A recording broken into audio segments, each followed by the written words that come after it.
ഇനി അവൾ ഇങ്ങോട്ട് വരുന്നത് കല്യാണം കഴിഞ്ഞിട്ടായിരിക്കും. 1 മാസത്തിനുള്ളിൽ അവളുടെ വിവാഹം നടക്കും. ഞാൻ വേണമെങ്കിൽ നിങ്ങളുടെ കാല് പിടിക്കാം. ആ വിവാഹം നടത്തരുത്. ചോദിച്ചില്ലേ കല്യാണം കഴിഞ്ഞിട്ടും ഞാൻ എന്തിനാ ഇവിടെ വന്നതെന്ന്? വേദ ഇഷ്ടമുള്ളതുകൊണ്ടാ, മറക്കാൻ പറ്റാത്തതുകൊണ്ട്. ഇന്നലെ കല്യാണത്തിന് മുമ്പ് എങ്ങനെയായിരുന്നോ ഞാൻ, അങ്ങനെ തന്നെ ഇപ്പോഴും. ഒരു മാറ്റവുമില്ല. അവളുടെ മുഖം മാത്രമാ ഈ മനസ്സ് മുഴുവൻ. ആ മുഖം വെച്ച് നീ നടന്നോ? പക്ഷേ നിന്നെ അവൾക്ക് വേണ്ട. എടാ, നട്ടലുള്ള ആണായിരുന്നെങ്കിൽ ഇങ്ങനെ വന്ന് പറയേണ്ട ഗതികേട് നിനക്ക് ഉണ്ടാവില്ലായിരുന്നു. ആരെതിർത്താലും ചങ്കൂറ്റുള്ള ഒരുത്തൻ പ്രേമിച്ച പെണ്ണിനെ കെട്ടും. ഞാനത് ചെയ്യാതിരുന്നത് എന്തുകൊണ്ടാണെന്ന് വേദയ്ക്കറിയാം. അങ്ങനെ അറിയാവുന്നതുകൊണ്ടാ പെട്ടിയെടുത്ത് അവള് പോയത്. നീയല്ല, നിന്റെ അപ്പൂപ്പൻ വിചാരിച്ചാലും ഇനി അവളെ കണ്ടുപിടിക്കാൻ പറ്റില്ല.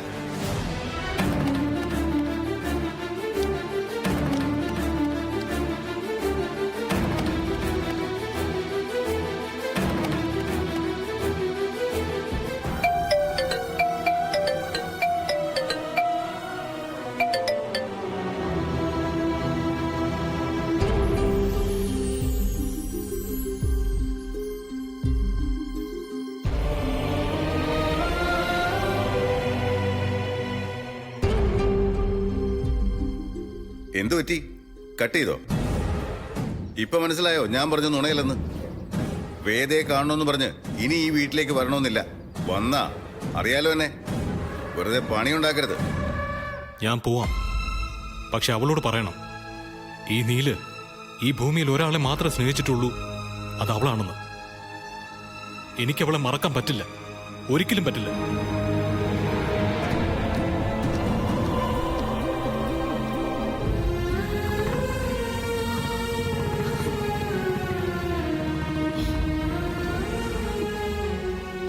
എടി, അവന് ഭ്രാന്താണെന്ന് എനിക്ക് തോന്നുന്നത്. അല്ലെങ്കിൽ ആരെങ്കിലും ഇങ്ങനെയൊക്കെ പെരുമാറുമോ?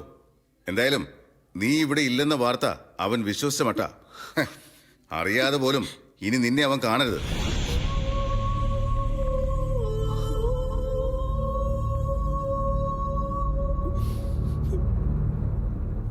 എന്റെ മോള് ഇനി മണ്ടത്തരൊന്നും കാണിക്കില്ല. മോൾക്കറിയാം ഇതെങ്ങനെ വേണം കൈകാര്യം ചെയ്യാനെന്ന്. അല്ലേ മോളെ?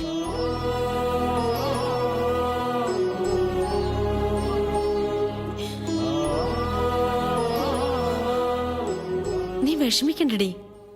അവനേക്കാൾ യോഗ്യനായ ഒരുത്തൻ തന്നെ നിന്റെ കഴുത്തിൽ താലി കെട്ടും.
ഒരു ലാർജ്.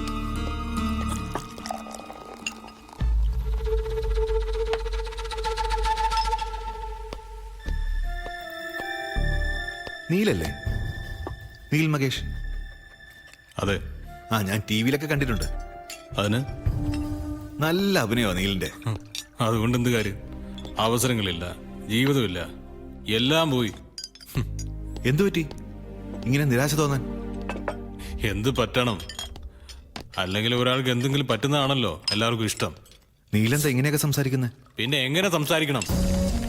മറ്റുള്ളവർ ആഗ്രഹിക്കുന്ന പോലൊന്നും പെരുമാറാൻ എന്നെ കിട്ടില്ല. നീല് കുറച്ച് ഓവറാ. അത് തീരുമാനിക്കാൻ നീ ആരാ? പ്രശ്നം മനസ്സിലായി. കല്യാണം കഴിഞ്ഞോണ്ടായിരിക്കും.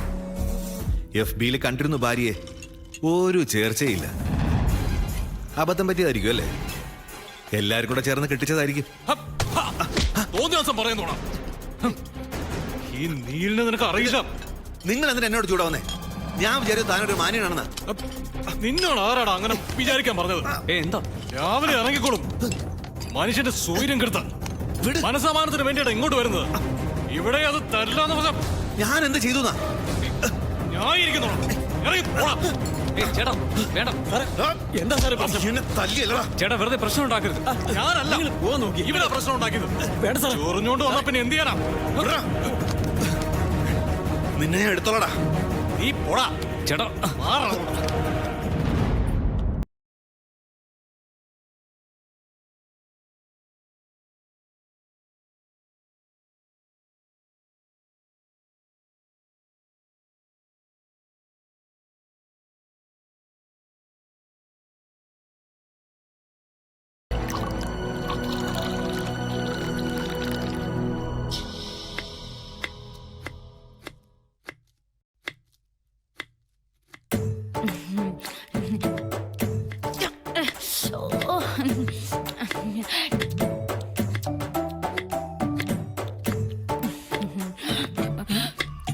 ആഹാ അത് ശരി, നീ ഇവിടെ വെറുതെ ഇരിക്കുക?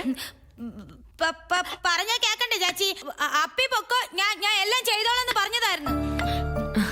സാരമില്ലമ്മേ, ഈ വീട്ടില് കുറച്ച് ജോലികളല്ലേ ഉള്ളൂ. തറവാട്ടിലെ പണിയായിട്ട് തട്ടിച്ചു നോക്കുമ്പോ ഇതൊന്നും ഒന്നുമല്ല. മേലനങ്ങി പണിയെടുക്കുന്നത് നല്ലതാ വല്യമ്മേ. പിത്തൊന്നിളകി കിട്ടും. എന്തു പറഞ്ഞാലും നീ അവളെ കുറ്റം പറഞ്ഞോ? ആ ഞാനൊരു തമാശ പറഞ്ഞതല്ലേ. മറ്റുള്ളവരെ വേദനിപ്പിച്ചിട്ടാണോ തമാശ പറയുന്നത്? മരുമോളെ തൊട്ടപ്പോ അമ്മായിമ്മയ്ക്ക് നൊന്തു. എന്ത് സൂത്രസ്വാധീനം നീ പ്രയോഗിച്ചത്? എല്ലാരും നിന്റെ ആരാധകരാണല്ലോ. ആ നീ മന്ത്രവാദം വല്ലതും പഠിച്ചിട്ടുണ്ടോ? അത് മന്ത്രവാദമൊന്നും അല്ല, അവളുടെ പെരുമാറ്റത്തിന്റെയാ. ഓ എന്ത് നല്ല സ്വഭാവ, എന്തൊരു സ്നേഹ. അത് നീലും പറയും. അതുകൊണ്ടാണല്ലോ രാവിലെ ഒന്നും കഴിക്കാതെ അങ്ങ് ഇറങ്ങി പോയത്. പറഞ്ഞ പോലെ അവനിതെവിടെ പോയി? ഒന്ന് വിളിച്ചു നോക്കായിരുന്നില്ലേ? എടുക്കണ്ടേ? ഇനി ഇന്നലെ കാണിച്ച പോലെ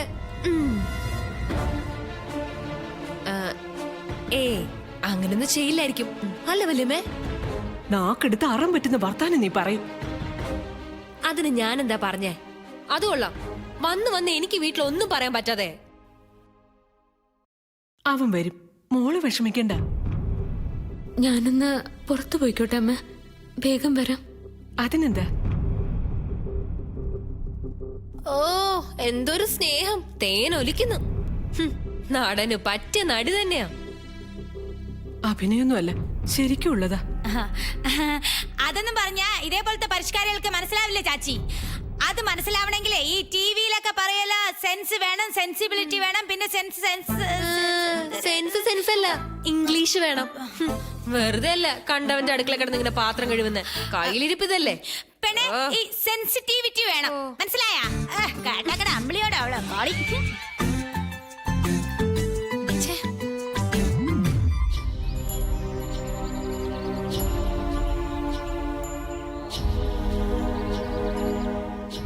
ചോദിക്കൂ. നിന്റെ സംശയങ്ങൾക്ക് മുഴുവൻ മറുപടി പറയാൻ ഞാൻ ബാധ്യസ്ഥനാണ്. ഇനി എന്താ നിനക്കറിയേണ്ടത്? എനിക്ക് ഒന്നിന്റെ ഉത്തരം അറിയാനല്ല നാരായൺജി ഞാൻ വന്നത്. എന്തിനാ നിർബന്ധിച്ച് ഈ കല്യാണം നടത്തിയതെന്ന് എനിക്ക് മനസ്സിലായി. ഏട്ടന്റെ ജാതകദോഷം തീരാനുള്ള വെറും ഒരു ഉപകരണം മാത്രമായിരുന്നു ഞാൻ. അതിന് നാരായൺജി കൂടി കൂട്ടുനിന്നല്ലോ എന്ന് ഓർക്കുമ്പോ എന്തോ ഉള്ളിലൊരു സങ്കടം. തുറന്നു പറയായിരുന്നു എല്ലാം എന്നോട്. പറഞ്ഞിരുന്നെങ്കിലും ഞാൻ സമ്മതിച്ചേനെ. കയറി കിടക്കാൻ ഒരു വീട് പോലും ഇല്ലാത്ത എനിക്ക് അവസാനത്തെ കാലത്ത് കിട്ടുന്ന ഭാഗ്യമായിട്ട് ഞാൻ ആ കല്യാണത്തിനെ കണ്ടേനെ. ഇതിപ്പോ മുമ്പേ പറയാത്തതുകൊണ്ട് എന്റെ തെറ്റാ. അറിയാതെയാണെങ്കിലും ഞാനും ചിലതൊക്കെ മോഹിച്ചു പോയി. ഏതൊരു പെണ്ണിനെ പോലെ മനസ്സിലെ സ്വപ്നം കണ്ടുപോയി. അതൊക്കെ നടക്കില്ല എന്നറിയുമ്പോ അതാ വന്നത്. എനിക്കിതൊക്കെ പറയാൻ വേറെ ആരുമില്ല. പറയുന്നത് തെറ്റാണെങ്കിൽ നാരായൺജി ക്ഷമിക്കണം. സ്വാതി, നിയോഗങ്ങളിലും നിമിത്തങ്ങളിലും വിശ്വസിക്കുന്നവനാണ് ഞാൻ. ഈ പ്രപഞ്ചത്തിലെ ഓരോ പ്രാണിയുടെ ചലനം പോലും നേരത്തെ നിശ്ചയിക്കപ്പെട്ട ചില തീരുമാനങ്ങൾക്ക് വിധേയമാണെന്ന് ഞാൻ തിരിച്ചറിയുന്നു.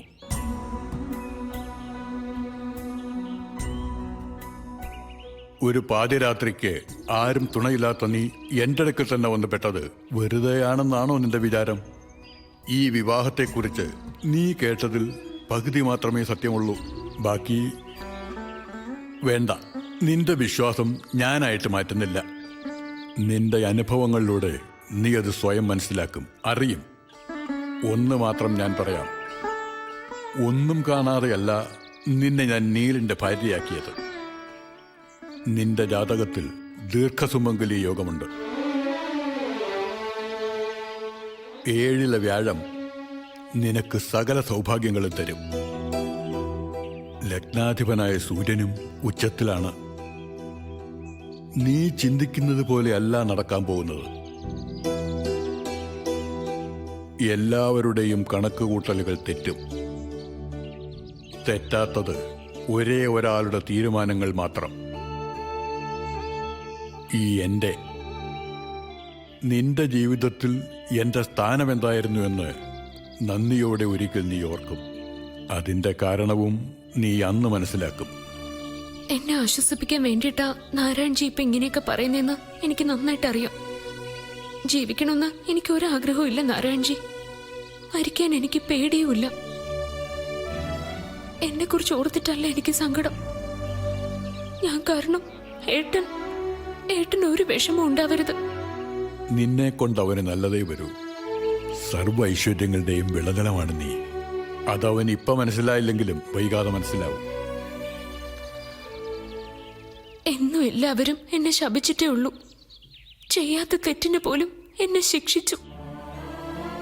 അമ്മമ്മയായിരുന്നു എനിക്ക് ഏക ആശ്വാസം. അമ്മമ്മയും പോയി. ഇപ്പതാ ഈ താലി എന്റെ കഴുത്തിൽ ഇങ്ങനെ കിടക്കുന്നു. സന്തോഷിക്കണോ കരയണോ എന്ന് പോലും എനിക്കറിയില്ല. ഞാൻ ആർക്കും ഒരു ഭാരമല്ല നാരായൺജി. അങ്ങനെ ആവരുതെന്ന് എന്റെ ആഗ്രഹം. ഏട്ടന് ഞാൻ മൂലം ഒരു സങ്കടം ഉണ്ടാവരുത്. അത് മാത്രമേ ഉള്ളൂ ഇപ്പൊ എന്റെ പ്രാർത്ഥന. നാരായൺജി അതിനു വേണ്ടി എന്നെ അനുഗ്രഹിക്കണം. ആ അനുഗ്രഹം വാങ്ങാൻ വേണ്ടിയിട്ടാ ഞാൻ വന്നതും കണ്ടതും. ദീർഘായുസ്. നിനക്ക് നല്ലതേ വരൂ എന്നും.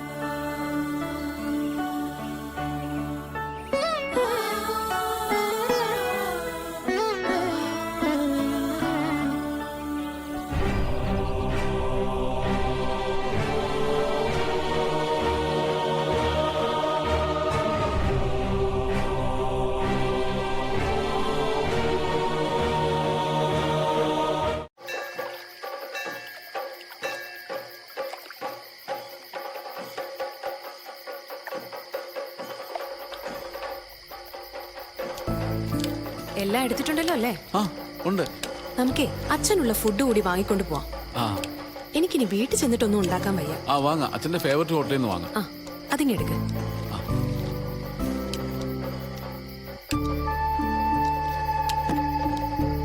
ഉണ്ടേ? ആ എന്താണ് ഈ സമയത്ത് മണവാട്ടി ഇങ്ങനെ കറങ്ങി നടക്കുന്നത്? ഞങ്ങള് പർച്ചേസിംഗ് ഇറങ്ങിയതാ. ഞാൻ ഇവിടെ നാരായൺജി ഒന്ന് കാണാൻ. ആ എന്നിട്ട് നീലെവിടെ? തനിച്ചാ വന്നത്. അതെന്താ? എന്തു പറ്റി? നിന്റെ മുഖം എന്താ വല്ലാതിരിക്കുന്നത്? കൂടുതൽ ചോദ്യങ്ങൾ ചോദിച്ച് അവളെ ബുദ്ധിമുട്ടിക്കുന്നമ്മേ. കല്യാണത്തിന്റെ പിറ്റേ ദിവസം തനിച്ചൊരു പെൺകുട്ടി എങ്ങനെ വഴി കാണേണ്ടി വന്ന അതെന്തുകൊണ്ടാണെന്ന് ഊഹിച്ചൂടാ അമ്മയ്ക്ക്? എന്താടി ഇതുവരെ കഴിഞ്ഞില്ലേ വഴക്ക്? വഴക്കോ? ഒന്നുമില്ല അമ്മായി. രാഹുലേട്ടൻ വെറുതെ. ദേ എന്നോട് നീ നുണ പറയൊന്നും വേണ്ട. എനിക്ക് മനസ്സിലായി കാര്യം എന്താണെന്ന്. ഒരു കാര്യം ചെയ്, നീ വീട്ടിലോട്ട് പോരും, ബാക്കി അവിടെ നിന്ന് സംസാരിക്കാം. അങ്ങനെ സംസാരിക്കാൻ മാത്രമൊന്നുമില്ല. രാവിലത്തെ പ്രശ്നമൊക്കെ എപ്പോഴേ കഴിഞ്ഞു. രാഹുലേട്ടൻ ഏട്ടനുമായി സംസാരിച്ചില്ലേ, അതോടെ ആ വിഷയം തീർന്നു. ഇത് ഞാൻ എന്റെ ഇഷ്ടത്തിന് ഈ കല്യാണത്തിന് കാരണക്കാരൻ നാരായൺജി ആയിരുന്നല്ലോ, നന്ദി പറയാൻ വന്നതാ. ഇനി ചിലപ്പോ പറ്റിയില്ലെങ്കിലോ? ഇപ്പൊ നീ പറഞ്ഞത് എന്റെ മുഖത്ത് നോക്കി ഒന്നുകൂടെ പറയാൻ പറ്റുമോ? ഒന്നുമില്ലെന്നേ. ശരി ശരി, നീ പറയുന്നത് ഞാൻ വിശ്വസിച്ചിരിക്കുന്നു. ഒന്നുമില്ല, നീല് നിന്നെ ഭയങ്കര ഇഷ്ടമാണ്, ആ വീട്ടിലെല്ലാവർക്കും നിന്നെ വലിയ ഇഷ്ടമാണ്, നിനക്ക് ഭയങ്കര സന്തോഷമാണ്. പോരെ? പ്രശ്നം എന്താന്ന് എനിക്കറിയില്ല. എന്നാലും എന്റെ ജീവിതാനുഭവത്തിൽ നിന്ന് ഒരു ഉപദേശം ഞാൻ നിനക്ക് തരാം.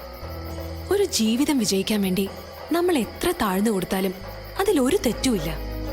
അഡ്ജസ്റ്റ് ചെയ്യേണ്ടത് അഡ്ജസ്റ്റ് ചെയ്ത് തന്നെ പോണം. നമ്മൾ സ്ത്രീകൾ വേണം ഒരു വീടിന്റെ സമാധാനം നിലനിർത്താൻ ആദ്യം ശ്രമിക്കേണ്ടത്. ഞാൻ പോട്ടെ, എന്നെ ഇവിടെ തിരക്കുന്നുണ്ടാവും. ഗുണ്ടേ, ആ അമ്മയൊരു പാവാ, പക്ഷേ ഗൗരി അവളെ നീ സൂക്ഷിച്ചോ.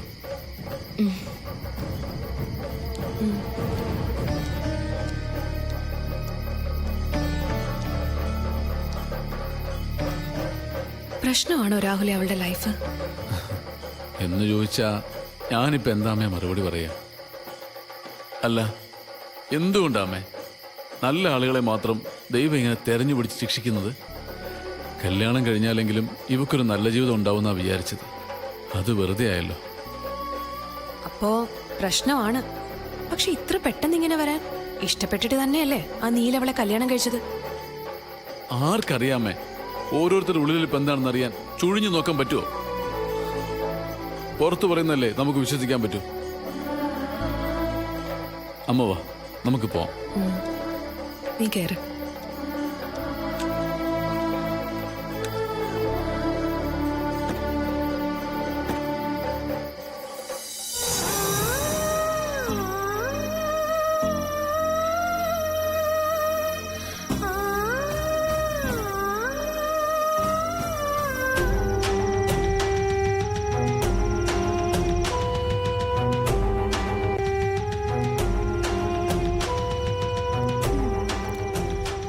എത്തിയോ? ഒരു 5 മിനിറ്റ് മുമ്പ് വന്നിരുന്നെങ്കിൽ മനോഹരമായ ആ കാഴ്ച നേരിട്ട് കാണായിരുന്നില്ലേ? നമ്മുടെ ഹീറോ ഇല്ലേ, ദേ ഇങ്ങനെയൊക്കെ ഡാൻസ് ചെയ്താ വന്നത്. ആ മനസ്സിലായില്ലല്ലേ? വെള്ളം അടിച്ച് കാല് നിലത്ത് വെക്കാൻ പറ്റാതെയാ ആളിപ്പോ വന്ന് കയറിയത്. എന്നാലും നിന്നെ സമ്മതിക്കണം, ഒരൊറ്റ ദിവസം കൊണ്ട് നീലിനെ ഈ പരുവത്തിലാക്കാൻ പറ്റിയല്ലോ നിനക്ക്.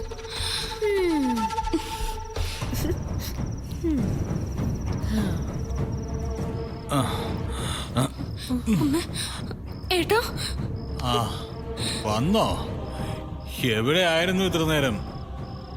ഞാൻ കരുതി എന്നെ ഉപേക്ഷിച്ച് പോയെന്ന്. എന്താടേ, പുറത്തു പോകണമെങ്കിൽ അതിന് എന്റെ പെർമിഷൻ വേണമെന്ന് നിനക്ക് അറിയില്ലേ? അറിയില്ലോ? പെർമിഷൻ ചോദിക്കാൻ നീ ഇവിടെ ഉണ്ടായിരുന്നോ? എങ്കിൽ ഫോണിൽ വിളിച്ചു ചോദിക്കണം. അതിനാ തലയുള്ള ഒരു ഫോൺ എന്ന് പറയുന്ന സാധനം കണ്ടുപിടിച്ചിരിക്കുന്നത്. എന്നോട് പറഞ്ഞിട്ടാ പോയത്. ആണോ? ആ, എങ്കിൽ കുഴപ്പമില്ല. എവിടെ പോയി, എന്തിനു പോയി എന്ന് ഞാൻ ചോദിക്കുന്നില്ല. ഒരു വ്യക്തി എന്ന നിലയ്ക്ക് നിനക്ക് അതിനുള്ള സ്വാതന്ത്ര്യമുണ്ട്, എല്ലാവർക്കും ഉണ്ട്, എനിക്കും ഉണ്ട്. പക്ഷേ കൈവീശാനുള്ള സ്വാതന്ത്ര്യം അതാ ഈ മൂക്കിന് മുമ്പത്തെ തീരും. അതിനപ്പുറം ബൗണ്ടറി കയറി വന്നാ വരില്ല. നീ എന്നല്ല, ആർക്കും അതിനുള്ള ധൈര്യം. നിർത്ത്. കള്ളും കുടിച്ചോണ്ട് കയറി വന്നേക്കുന്നു.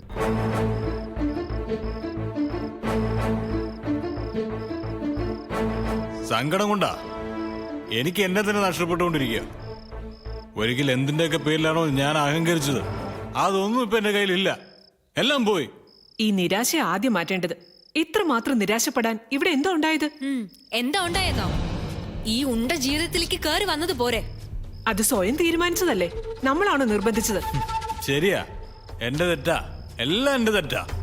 മാലതി, ഇവന് കുടിക്കാനായിട്ട് വല്ല തൈരോ മോരോ എന്തെങ്കിലും എടുത്ത് കൊടുക്ക്. കേട്ടണം കേട്ടോ. എന്നെ പിടിക്കണ്ടെന്ന്. എന്നെ തൊടാൻ ആരാണ് നിനക്ക് അധികാരം തന്നത്?